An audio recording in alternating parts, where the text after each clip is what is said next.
Good morning or good afternoon, depending on where in the world you are. Welcome to Freedom Tech Friday. For anybody that is new here, I'm just going to quickly explain what this is all about and why we are here. Freedom Tech Friday is a weekly live and interactive show hosted on the Ungovernable Misfits X, Noster, and yes, we are actually live on Noster and YouTube feeds.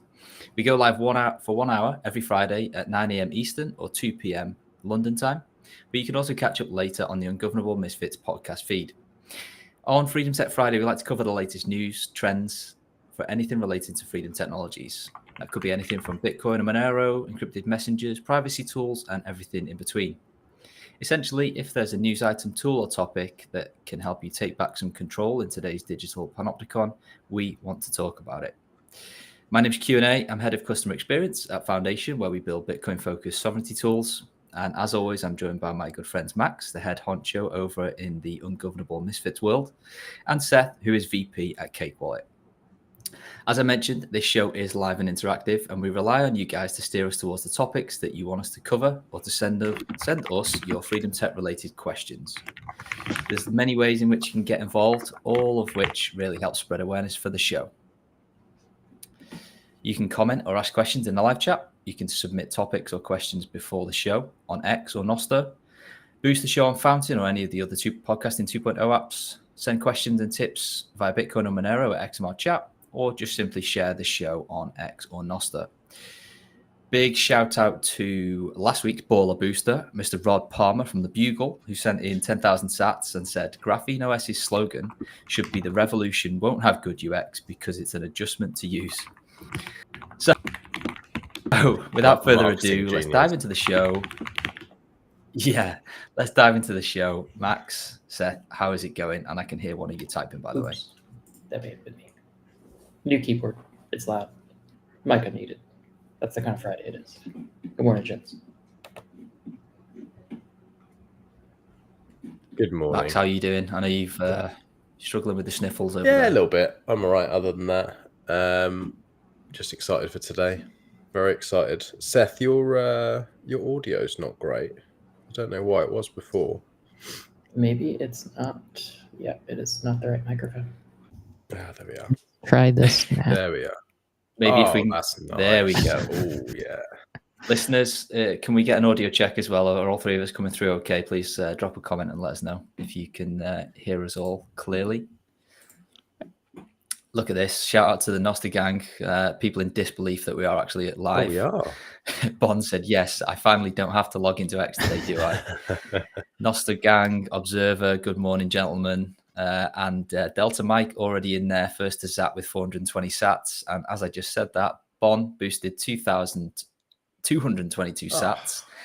And then finally, we just added another MPub who's just loaded, Mr. SPA, Super Fat Arrow, who I dubbed, by the way, for those of you that are on Noster, you might have seen this. Super Fat Arrow is our time zone correspondent over at Freedom Tech Friday. He takes great pleasure to check my my notes, shilling the show, and double checks that I use the term British summertime rather than GMT. He's very particular about his time zones, but we appreciate him calling me out. And obviously, we also appreciate the 10,021 sat boost he just sent. Cool, thank you. I'm happy that we've got the Noster working as the resident Noster shill. So welcome to everybody in any of the live chats. And thank you to BTC Wrestle, confirming that everybody sounds good. Thanks for changing your mic there, Seth. All right. Look at this, guys. It's all working. Can you believe it?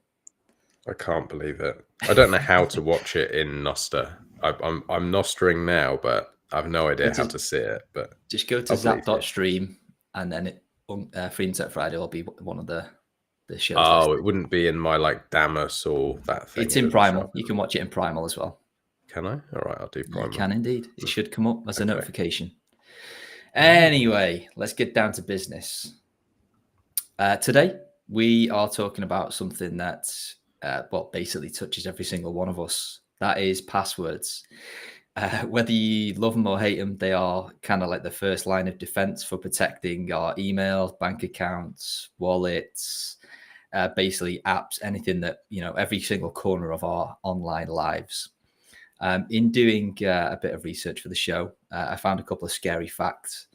According to a Google survey, 65% of people admit to reusing the same password across multiple sites.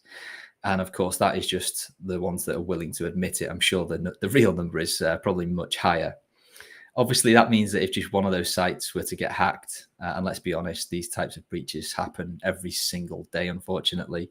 And an attacker can walk straight into multiple of your accounts if you're reusing the same password. So, yeah, not a great situation to be in.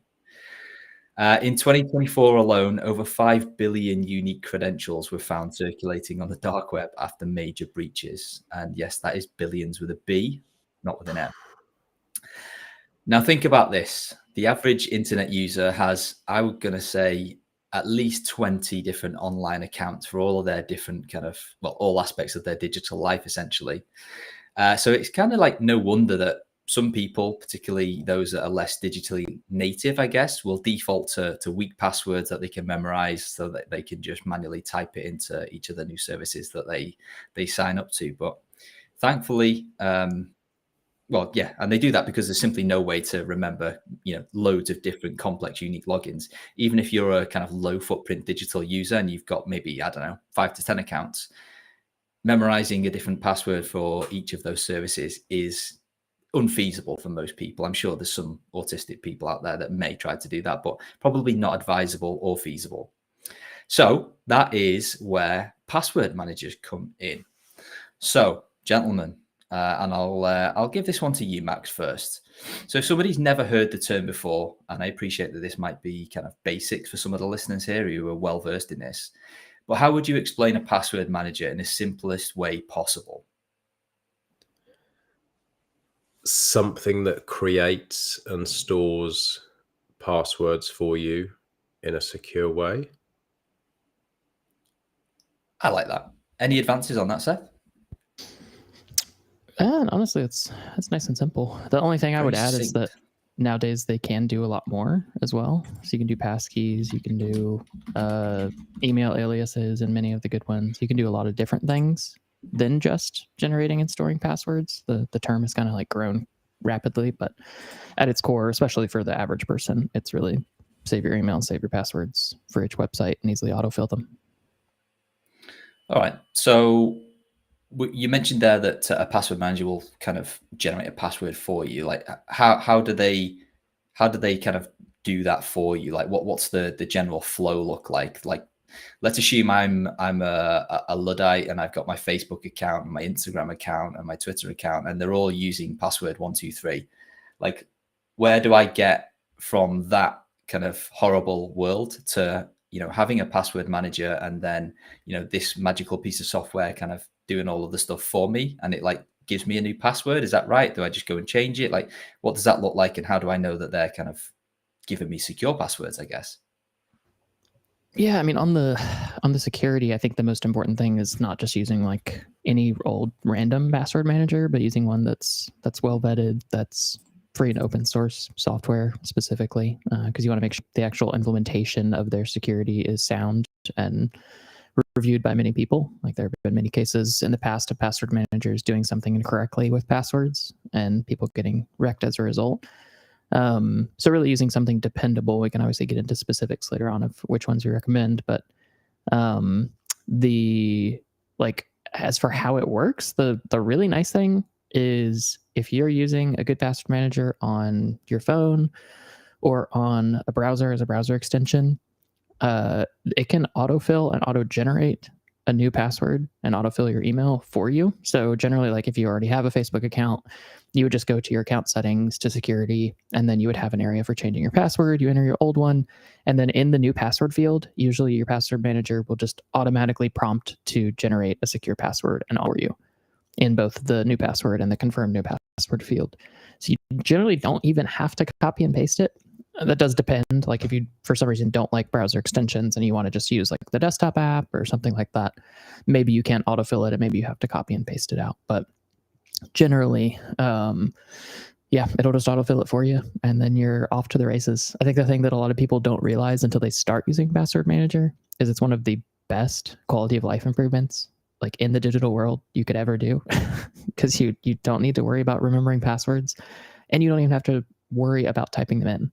Normally, you can just autofill them instantly, securely when you go to the website that you need them on.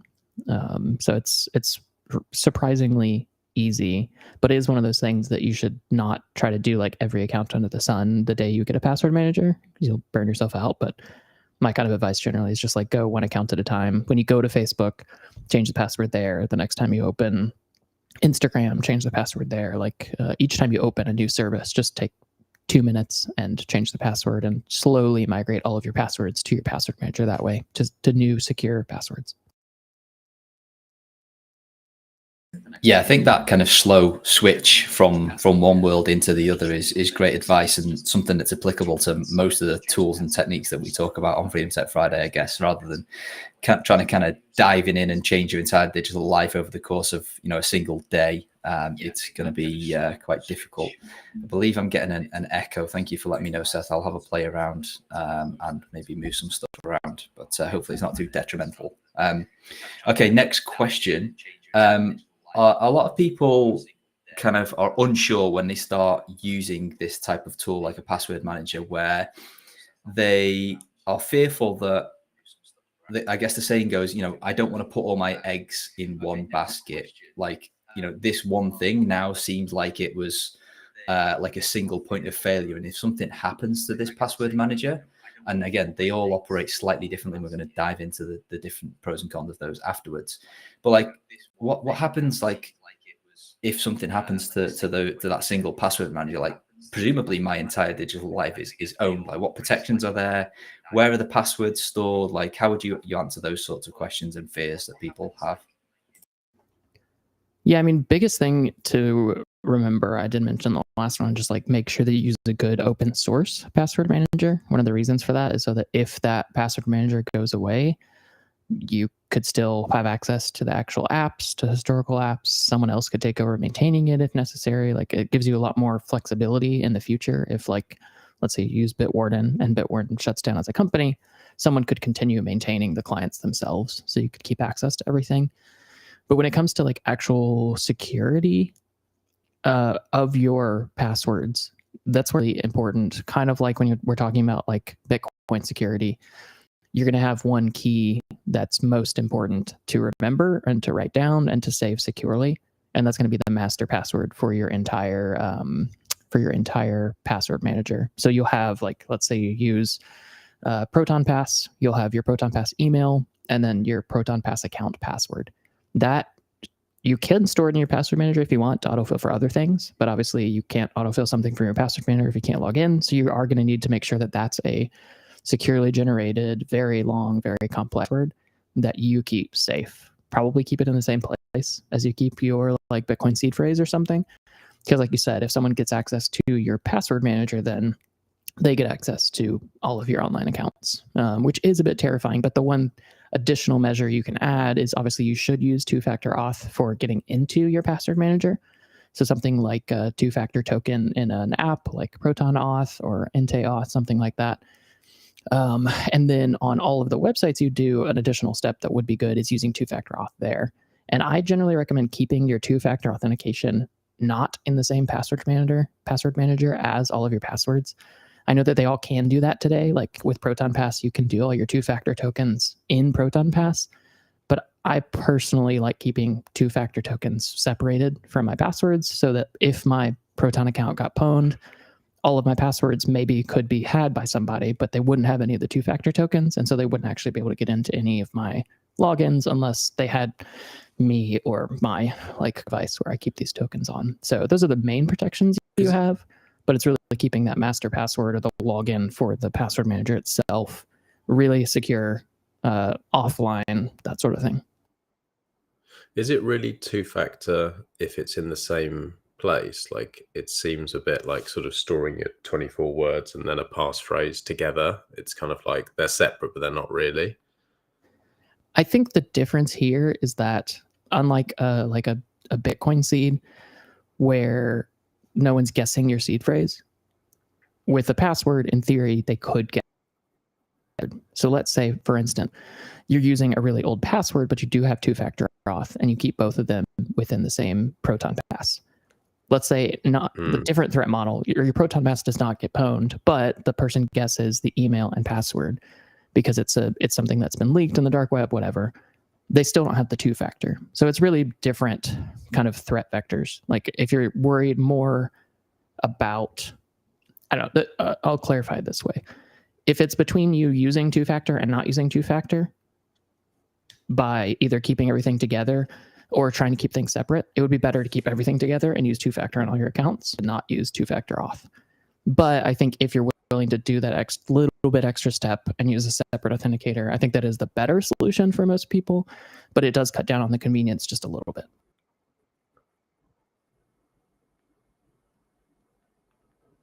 Okay, makes sense. Yeah, good call out there. I found the echo, by the way, guys. It was my phone playing our stream on Primal on my phone, so apologies for that. It's fixed now. Thank you for letting me know.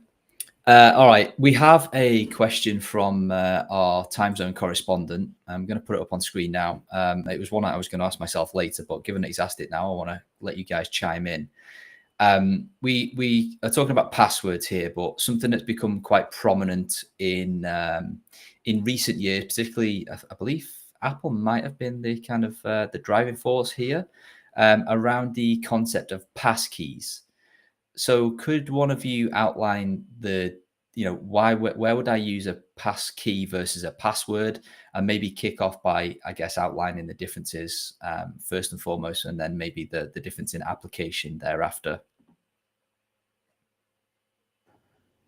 So one of us can. It's not me. Surprise, surprise. I am definitely not the foremost authority on this, so I won't go too in depth on like what passkeys are. The TLDR is that the idea behind passkeys was that people had at password management, that instead of having them do a username and password on every website that they use, will instead use a unique, essentially private public key pair for each login, and we'll store that safely on the device, and we'll use that instead so that there's no password management necessary. In theory, it's an interesting idea. It's something that has not taken off really as well as I expected it to, and so I haven't really done a deep dive into it. As far as security goes, it's really well thought out. It's very complex from a security perspective. It's a cool concept, but for me, actually, like trying to use it most places, it doesn't work super well. And I've noticed if you're not doing like passkeys in iCloud Keychain, for instance, on Apple, but you're trying to do them in something like Proton Pass, I've had a lot of problems where I literally can't use passkeys properly. Because like I'll be using Brave and I'll try to use a passkey, but it'll give me a QR code to scan, which doesn't work because I don't know what am I scanning this QR code with. I don't have that passkey on some other device. It gets a little weird in many cases if you're not using that kind of like first party Apple specific passkey thing. The other main problem that I have with passkeys is that depending on the implementation, they're sometimes not portable. So like Apple, I don't believe you can get your passkeys out of iCloud Keychain into something else. So as long as you have your Apple account or the device that they're on, like you can get into those accounts, but they're not as portable as just a generic password is. And then the third thing that's the main downside is just that most websites still don't support them. So you're going to be stuck with a mix of passkeys and passwords, which is, to me, just a little more frustrating. So like I've dabbled with it a little bit. Adoption is more broad. Maybe we'll swing back into it, but honestly, I don't think that the benefits are worth the kind of user experience trade-offs today when I can just use securely generated passwords and a password manager that autofills it. Like to me, the actual user experience is the same. Autofilling a password from a browser extension versus autofilling a passkey from a browser extension. Like it doesn't help me at all. That was kind of the conclusion that I drew, was that it's still something that you have to kind of keep and fill in, so to speak. If I understand correctly, that passkeys are more of a private public key pair arrangement, where to like log in with a passkey, you're providing like a proof or a signature, I guess, with the key, the private key that lives on your phone or wherever you store it, rather than typing something into a browser and that then being compared to a hash in a table, I guess. But that, like you say, from a user perspective, it's not that indifferent, really. Before we move off passkeys, a follow-up question for you, Seth, and I genuinely don't know the answer to this. It is from my own curiosity. When you use passkeys, do you just have a single passkey that gets reused because it is like a signature type relationship rather than it being a kind of secret that you prove ownership of? Or is it that you have a different passkey for each login that you choose to use a passkey with? I believe it's a unique passkey for each login. And one additional thing I'll throw out there, one core benefit of passkeys is, let's say you use a passkey on Amazon.com. Amazon.com gets pwned. If you were using a password, that password would be revealed and anyone could log into your Amazon account if you didn't have two-factor. Passkeys don't work like that. So that is a huge benefit to them that I should have mentioned, where if someone gets Amazon.com's database of users, but you're only using a passkey, they can't actually get into your account because they don't have a key. It moves away from this idea of just giving your private key to a third party as the way to authenticate yourself, and does it in a much smarter way. So the idea is really interesting. In practice, it hasn't been amazing for me. Something that's cool, and I do hope that it takes off. And I'm specifically like hopeful that more password managers implement passkeys so that you can have those in the same place rather than having to do like passkeys in Apple and then not being able to have them in Bitwarden or something like that. Proton Pass does have them, like I mentioned, but actually using them has just not worked at all for me. But it could be user error. Nice. I'm actually glad you said something there, because I just want to point a clarification. You mentioned the scenario where Amazon servers would be pwned and a password leaked. Would it not be a hash of the user's password, not the password itself? Presumably, they're not storing user passwords in plain text. I mean, theoretically, Amazon surely would be doing it right, but the reason, like you mentioned, there were 5 billion credentials. It's because most websites, or I shouldn't say most websites, many websites don't properly store user credentials. And even if they do, often they accidentally make a mistake somewhere, and the hash itself is able to be, the password itself is able to be decrypted or broken. If they did the salt incorrectly, there's a lot of things that have happened where you can actually get the user credentials. But yes, in theory, Amazon.com's database would not just have plain text passwords. Mm-hmm. Okay. And that gives me a nice segue into the next question of, let's assume a user is using a password manager, doesn't matter which one. If that service has a breach, so let's say Bitwarden, if they have a breach or Proton has a breach, and their central server where the passwords or the hashes of the passwords or that data is being stored, what would an attacker learn? Like, is it game over? Do they learn some hashes and they've got to go and do some extra work? I'm sure there's probably going to be some nuances in the different approaches here, but like generally speaking, what's the outcome there in theory that Bitwarden gets pwned? So this is the beautiful thing about if you're relying on a password manager that is end-to-end encrypted by default, is that there is no decryptable information on Proton servers, on Bitwarden servers, etc., unless they have your account credentials themselves. Like if they don't have your Proton account, they can't get anything out of the information stored on Proton servers, and they're using all the same like industry standards that they're using for your email, all of the other things that they do. So that is a really good benefit of those. As I wouldn't really be concerned about that because they're designed specifically to not be storing that info in plain text or in any format that's usable on servers. I mean, this is where like if you want to go above and beyond, you can do like local only password managers, something like KeePass.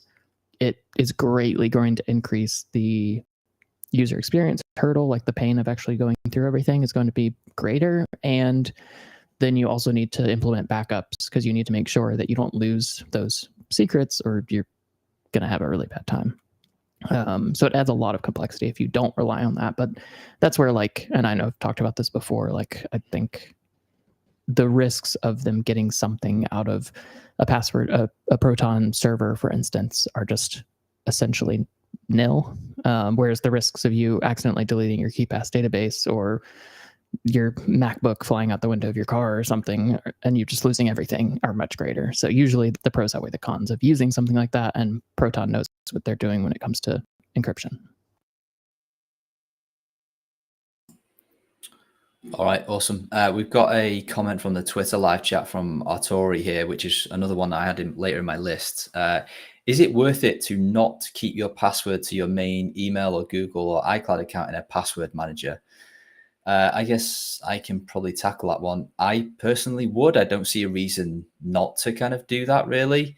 I guess if you're using that email for kind of like email-based 2FA and stuff like that, then maybe some segregation there could be, I guess, a minor benefit. But for most people, again, I would say that the pros far outweigh the cons here, and that just keeping it as simple as you can, and just having it all be in that main password manager behind the that master password, assuming that that is secure, that there's no reason not to here. But I'm opening it up to the room here to see if there's something that I'm overlooking.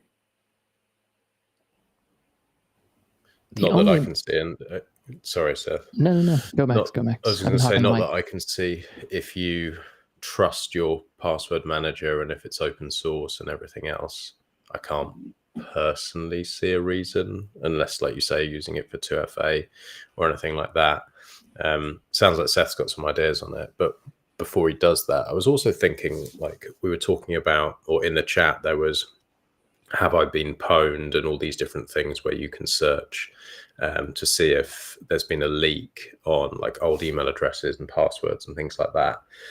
And so for people who have previously had emails that may have been leaked, like data breaches or things like that, is there a simple solution?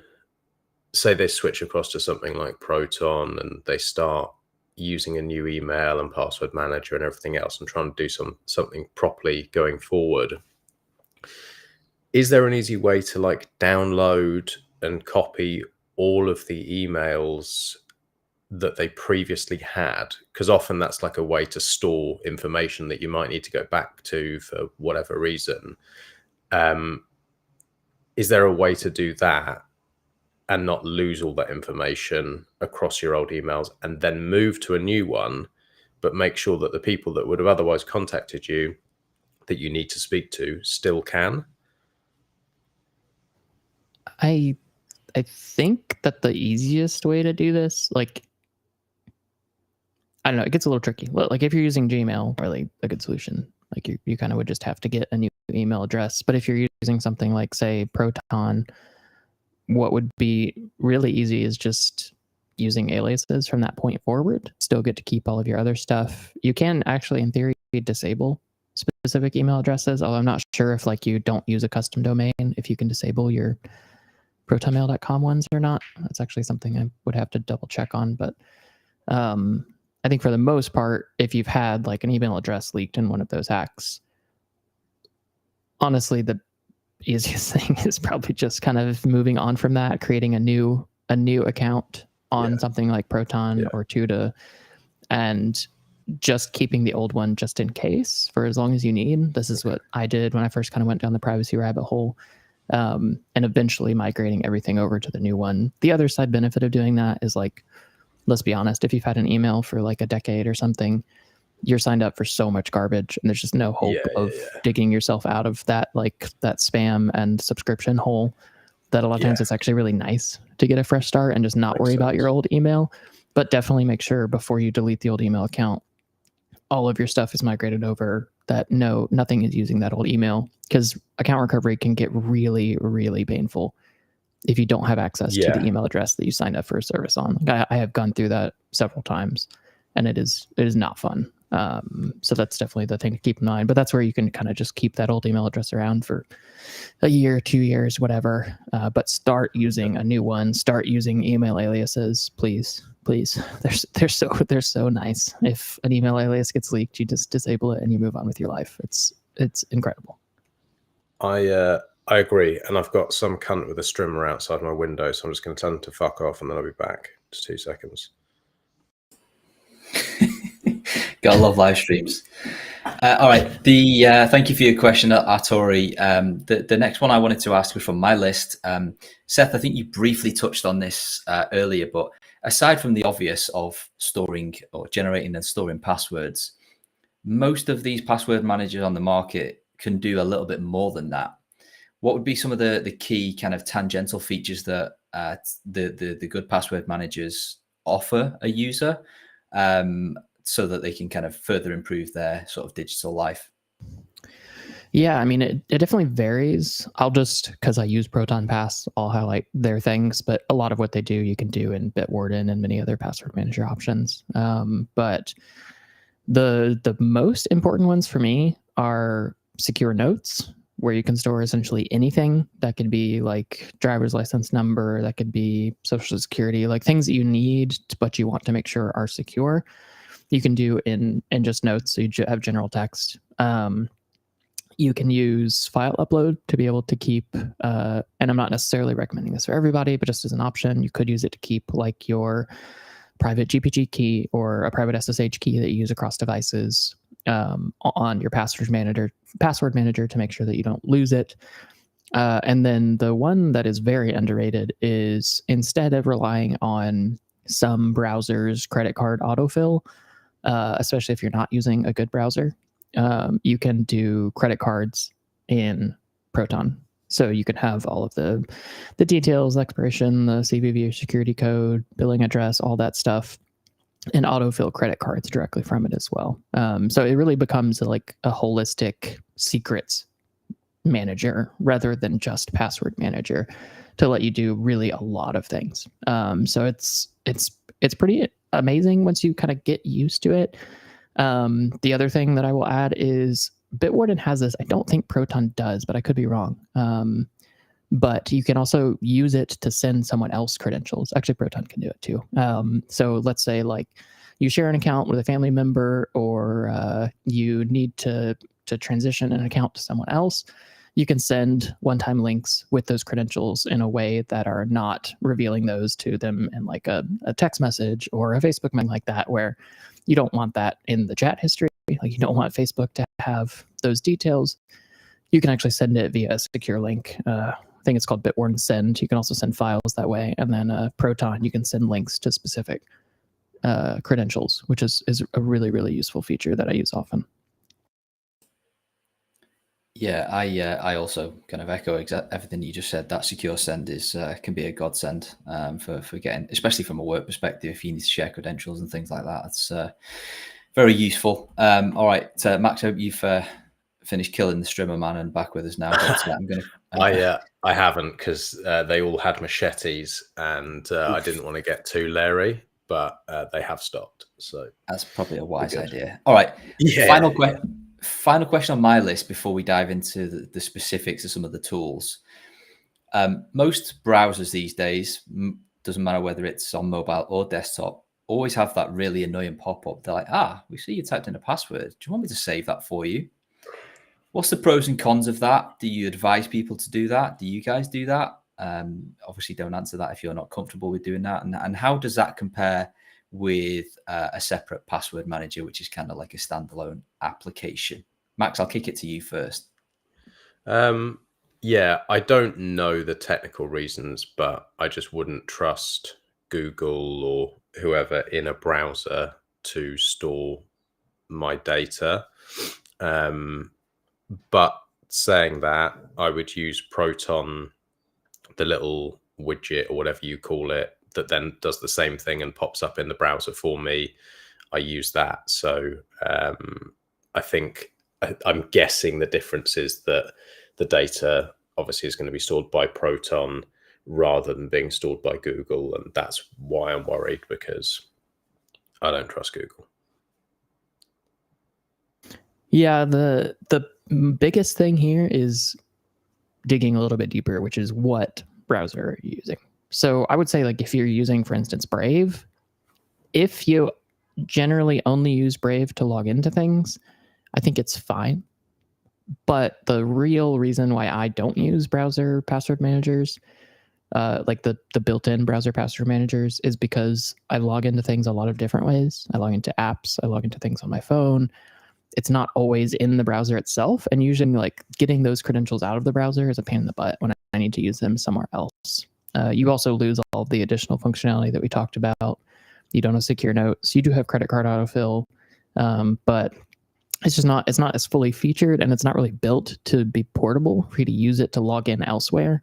And so to me, it's not really that helpful. I would say, like, if you're using a good browser, if the option is you use the built-in password manager, or you just use the same password everywhere, like just use the built-in password manager. That's still going to be better than the alternative. But for me, the functionality and the portability of using something like a Proton Pass or a Bitwarden is much, much better than using the built-in browser one. And I will just add, kind of as a like, you can just disable the built-in browser password manager and credential storage so that it doesn't always prompt you for that. Like that's something I've seen some people, they use a password manager, but they don't disable the built-in browser one. And so you get like double overlays, and it annoys me. So you can definitely disable that so that you're not constantly getting prompted by the browser when you're actually using a different password manager. Yeah, good quick follow-up from Vibrant here. He said if you were using the browser one, how would you sync that? Is that even possible? Can you sync that across devices? Presumably, yes, you can if you're using, say, Firefox on a desktop and on your phone, or vice versa. Is that a thing? It is. Like Brave has their own sync that uses a 24-word seed phrase basically to authenticate. So you can sync across devices and you can sync all that data. But again, it only syncs in the browser. You're not like getting access to it for when you need to log into the Twitter app, for instance. You can't autofill from your Brave. It doesn't work. So you'll have to like somehow copy and paste that out and stuff. But you can sync it across devices with the Brave Sync, whatever the Firefox version of that is. Braves is good. Like I use Brave Sync, but I don't use them for credentials for the reasons I mentioned before. But there is cross-device sync, but it just doesn't hit all the same useful things that I like from other solutions. Mm-hmm. All right, noted. Okay, all right. Let's take a look at the tools that are available. Again, I'm sure some of the audience here will have some strong opinions, so I really want you guys to drop your favorites, your least favorites, your critiques of the various different ones that we're about to talk about into the chat, and let us know which ones you choose and why. I'm going to leave it pretty open and hand it to you first, Max. But some of the options that are on the market, the kind of common ones, Apple's got their own password app now. I'm sure Google has the same. We've got Bitwarden, we've got 1Password, Proton Pass, LastPass, KeyPass. One that came up in my research that I've never heard of, but apparently is quite popular, called Dashlane. What's your take on these? Do you have any ones that you categorically won't use? If so, why? And if you do use one, what's your favorite and why have you kind of liked that experience? Okay, I've used Apple, like their built-in one that just syncs across devices, and it's pretty good. I've not really had any issues with it. I don't know how much I trust it. I don't use it for all passwords, like extremely sensitive stuff I wouldn't use, but for just general stuff, I think it's pretty decent. I've used Bitwarden, and I did set that up years ago, but I was using that until Key, and it was the same time I was like just starting to try and build my first node and trying to do all this stuff that was way above my head, and it was all at the same time, and it was all too much. So I just stopped using it, but it was all right. Max, the technical genius, you're damn right, mate. Stopped using that, not use 1Pass. Proton Pass I use, and I can't say a bad word about it. Again, I don't know technically if it's the most secure, but in terms of usability, it's really, really good, especially when you have the little thing in the browser that just pops up when I need to go into different websites. It's really, really clean. And because I already pay for their whatever subscription service and get all the other stuff, it's included anyway. So that is what I tend to use. And I think, except for Apple, both Bitwarden and Proton Pass, which are the two that I have some experience with, are both open source. So the other ones mentioned, many of those are closed source, and I don't think I would want to use it because I don't see the need when there's other good open source options. I think that's a fair summarization. Yeah, to my knowledge, both LastPass and 1Password are both closed source, which kind of just wipes them off my list immediately before you even start to look at features. Again, correct me if I'm wrong here, audience, but I'm almost certain that those two are both are both completely closed source, and I believe also Dashlane, which again I didn't hear about until I started doing the research for this show. That's also closed source, which wipes it off my radar immediately. The two that I have the most experience with, it won't be a surprise to you, is Bitwarden and Proton Pass. From a feature perspective, at least in my experience, pretty on par. I only ever used the free version of Bitwarden, and it serviced all of my needs. And then when I became a paying Proton customer for all of the various aspects of their suite, I also started to use their password manager when that came out. I believe it was earlier this year. It's not actually been around all that long, or maybe it was last year. Who knows? But yeah, that's been very robust for me. I've got it on my phone. I've got it on both of my laptops, and again, the automatic encrypted sync just works seamlessly. Autofill is fantastic, and I do also use some of the additional features that Seth alluded to earlier with like encrypted notes and credentials and card details, which again, you could argue is maybe a trade-off too large for some people, but I'm trying to find that kind of balance between usability and ease of like keeping my certain credit card credentials online so that I can pay for things quickly, etc. Just having it in that kind of siloed, encrypted and open source ecosystem just gives me that little bit more peace of mind that my credit card details aren't going to get leaked yet again. Obviously, that doesn't prevent the leak from happening if I'm putting it into an owned website, but it's a start, and I'm doing what I can as a user to kind of secure that data. So personally, very, very happy Proton user. Before I hand it over to Seth, just want to remind the listeners, let us know what you're using. What do you like? What do you not like? Keen to hear, what the general consensus is among the misfits as to which is the most popular. It seems like we've got 2 votes for Proton already in Max and myself. So Seth, over to you. What's your go-to? Yeah, I mean, I briefly touched on it earlier, but I mean, the most important things to me are, is it end-to-end encrypted? Is it portable? So can I get things out of it if I need to? And then is it open source? Any solution that I'm going to use has to check all 3 of those boxes.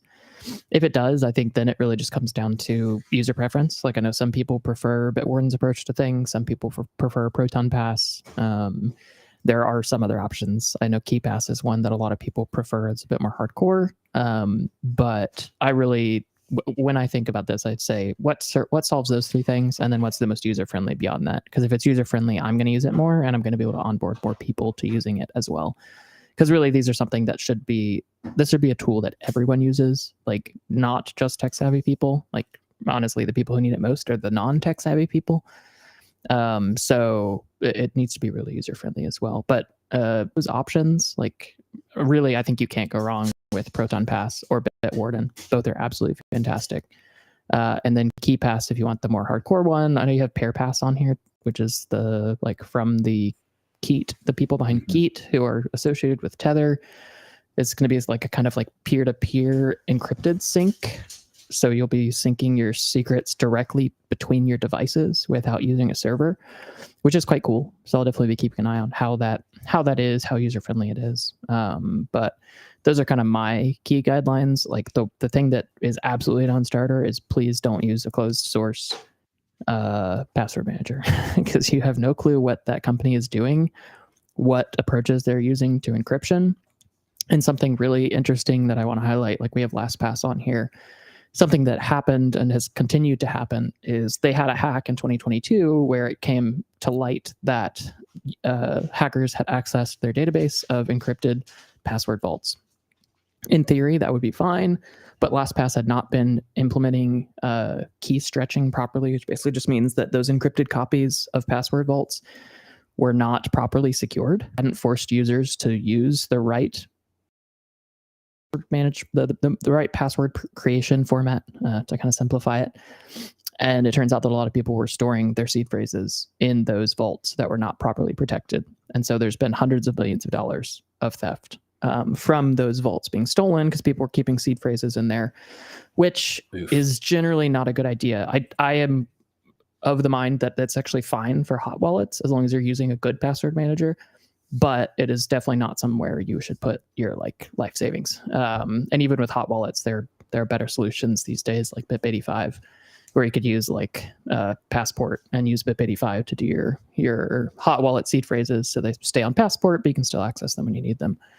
But yeah, that's an example of like something where if a company isn't really cautious or they don't care much about, it can be problematic. And LastPass, as far as I understand it, their clients are open source, but the server and how they run things is not open source, which is not going to fly. So definitely stay away from closed source whenever possible, and just kind of as well before. But I would say basically Bitward and Proton Pass, pick either one. Both are fantastic. Just a little bit off topic, but for some reason on Twitter, we still have last week's title, Google Free with Graphene OS. I don't know why. Yeah, if you were paying attention in our private chat on Restream, Seth mentioned that about 45 minutes ago. I have no idea why it's done that. I only have one place on Restream to give the overall stream a title. Okay. It's right. So I have no idea why it's not updated. But yeah, clearly we're not talking. Elon. We're not talking about Graphene OS specifically today, yeah, all right. Lots of Noster, lots of Proton Pass fans in the Noster chat as well. We've got Noster Gang, we've got Bon, SPA, all using Proton. So it seems like they've come out the gate fighting with a good tool that a lot of the misfits have jumped on straight away, because, as I say, it's definitely one of the newer ones that's on the market compared to some of the other ones that we've mentioned. Quick shout out to XTX, hashtag Free Samurai, who's zapped us 1,000 sats over on Nostra as well. Thank you very much. Thank you. And a quick comment on YouTube that Thor Odinson made a comment, says, don't worry, Q, you'll have all your data in your UK government digital ID. Yeah, that feels like a topic for its own show there. Not a great day to be, or another day that's not great to be a Brit. Yeah. Bond says, my buddy is still on LastPass despite the hack and being closed source. The mental and time switch keeps him there. Oof. Yeah, that's well, I guess you could argue that, if they've had a hack that bad, that they've probably, pulled their big boy pants on and fixed it. But yeah, that would be enough to make me switch. BTC Wrestles mentioning that the title's wrong on YouTube as well, so that indicates it's probably not a Twitter problem, it's probably a me problem. So yeah, you can throw your abuse at me and I'll see what happened afterwards. But at least on YouTube we can change it after the fact. I don't know whether we can on Twitter, but well, we can change it on our Ungovernable stream as well. It will go in the feed, so it's fine. We can indeed. Yeah, interesting you mentioned about that pair pass, Seth. Orange Surf actually messaged me on Signal this morning and threw this one onto my radar. It's not one I've heard before. So if I understand correctly, and again, I've done the grand total of about 30 seconds research on it by clicking a link that he sent me, but does it essentially operate in a similar way, but rather than there being a single centralized server with Bitwarden or with Proton Pass, it essentially just kind of shards all your information in an encrypted format and just stores it with all of the various different peers on that network. Thank you for dropping a link in Twitter, by the way, for context. That's very useful. Yeah, is that what it does? It kind of like splits it up and then you can just reconstitute it from the various different peers thereafter, or have I just completely butchered that? No, I think you nailed it. I actually did not know that that's how it worked. I thought it was Keat has a thing called Punchhole, I think, where it lets you connect to peers directly despite firewalls or NATs, that sort of thing. So I thought it worked that way, but I actually just linked as well in the chat the explainer that says how apps like Keat and PairPass stay resilient in private. Essentially is what it looks like, where it chops everything into fragments, distributed across this peer-to-peer network. Those seeds can't see any of the content. You download fragments, you reassemble it locally, and then you can get that even if the person or the other device that sent that data originally isn't online. So it allows you to do peer-to-peer, but actually to have to do it in a way that's async. It doesn't require both devices to be online all the time. Very cool. Looking forward to that one. That's not out yet, right? It's not a thing publicly. No, Paolo said on September 17th, so about 10 days ago, he said that it's in testing and soon available open source, and that it will be in both app stores. But as far as I know, that hasn't happened yet. Okay, cool. One to keep an eye on. Max, going to throw this to you first because I know Seth has some very strong opinions on this one. But BTC Wrestle mentioned in the YouTube chat that he uses Vault Warden / Bitwarden because you can self-host it on Start9. What's your take on that? Is that something that you've ever considered, self-hosting your own password manager? Feels like you could be lighting a very big bomb under your life if you get it wrong. Yeah, for me, knowing my technical skills, there are just certain things that I won't self-host. The things that are really, really important to me, like family photos, just not fucking touching it. No chance, no way. I don't trust myself at all. They're just as important to me, if not more than my sats. And so that's not happening.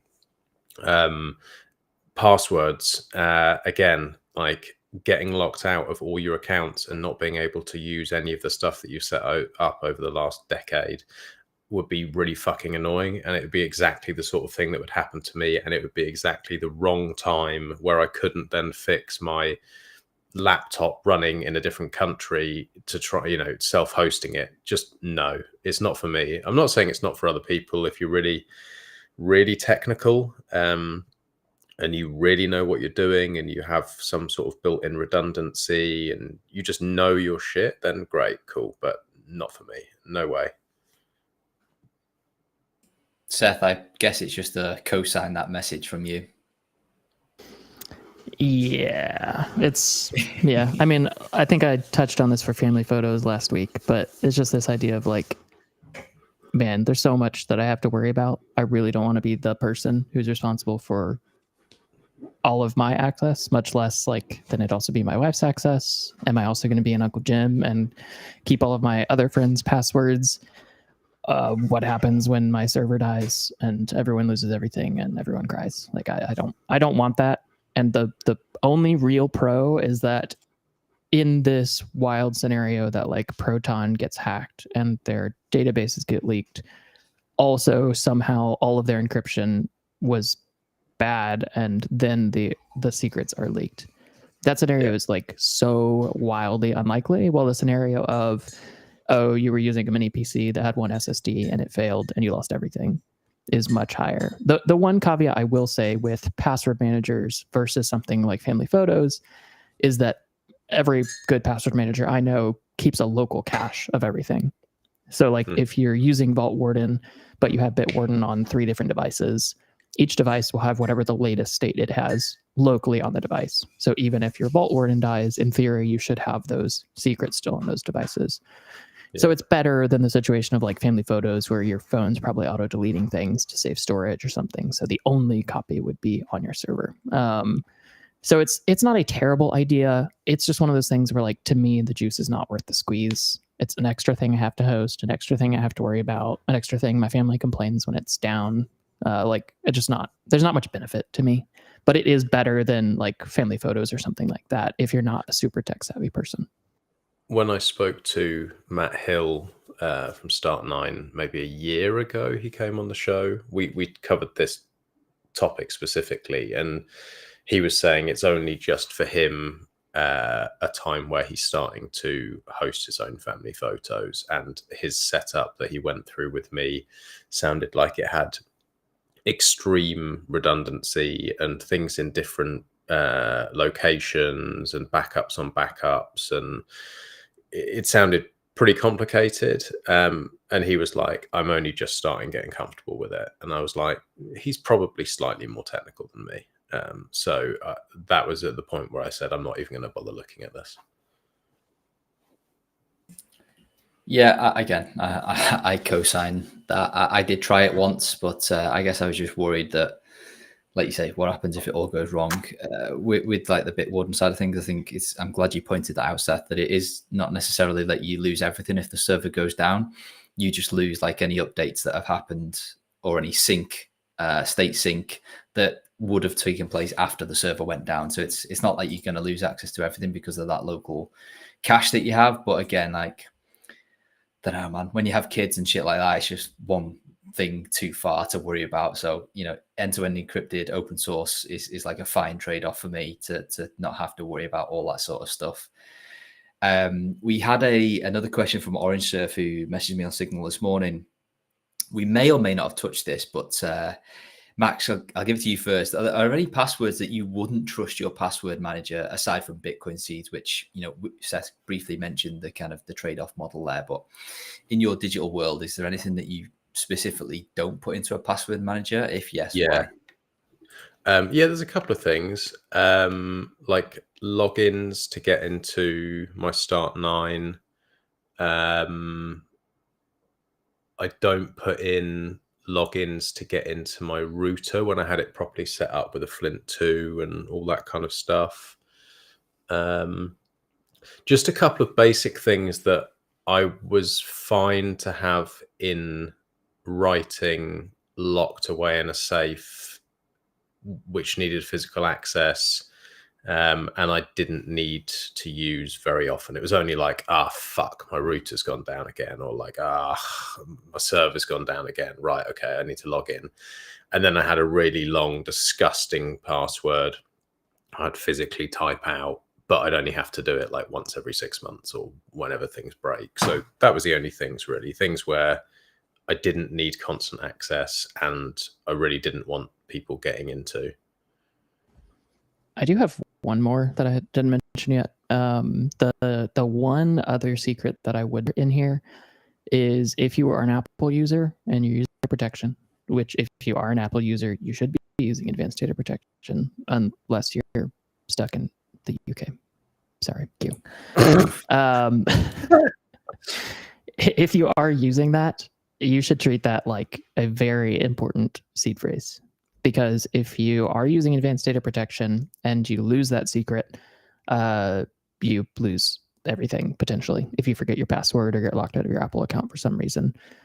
So I treat that the same way I would treat a cold storage family wealth kind of one, because it would be very detrimental to lose that. So that's the only one that I would not store in there, because I also don't want people to access it. But it's like you said, Max, like, think about, do you actually need this in a password manager? And it's not something you hope to ever need to autofill, but it is something you need to have no matter what. So treating it like family wealth cold storage seed phrase is a really good idea. And it's very similar to a seed phrase as well. So you can use a lot of the same tooling and concepts to back it up. Even going so far as to put it on steel is a possibility. So that's one. Good shout. Right, guys, we've got 1 minute left, so I'm going to leave the audience with one controversial question, just to put the proverbial cat amongst the pigeons. I know that's a very Britishism that most Americans are going to be like, what the fuck is he talking about? Passphrases in a password manager, yes or no? Please provide your working. No. Yes. Oh, that was the result I wanted. Okay, quickly, guys, you've got 60 seconds each. Give us your rationale. Go, Max.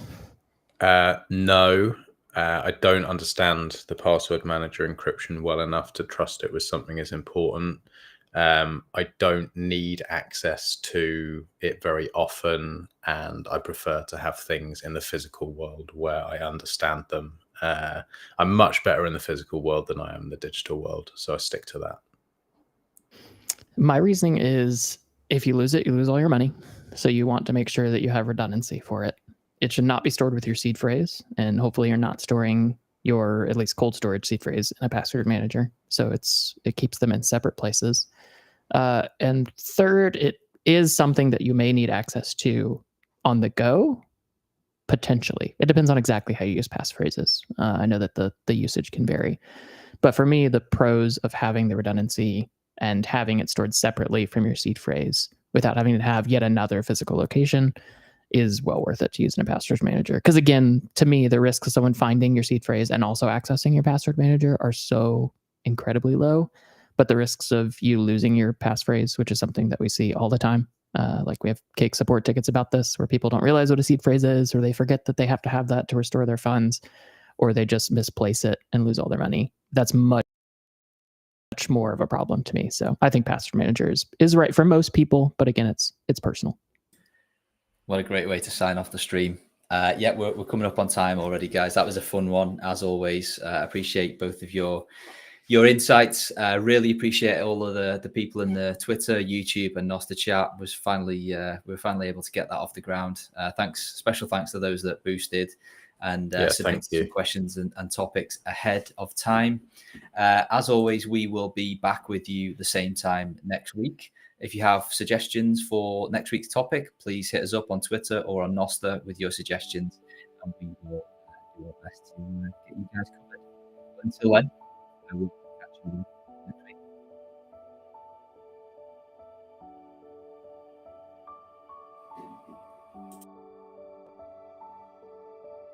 Thank you for listening to Freedom Tech Friday.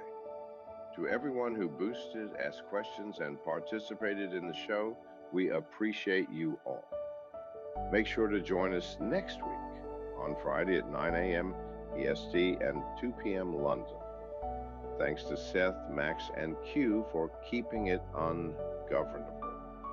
And thank you to Cake Wallet, Foundation, and my NIM box for keeping the ungovernable misfits going. Make sure to check out ungovernablemisfits.com to see Mr. Crown's incredible skills and artwork.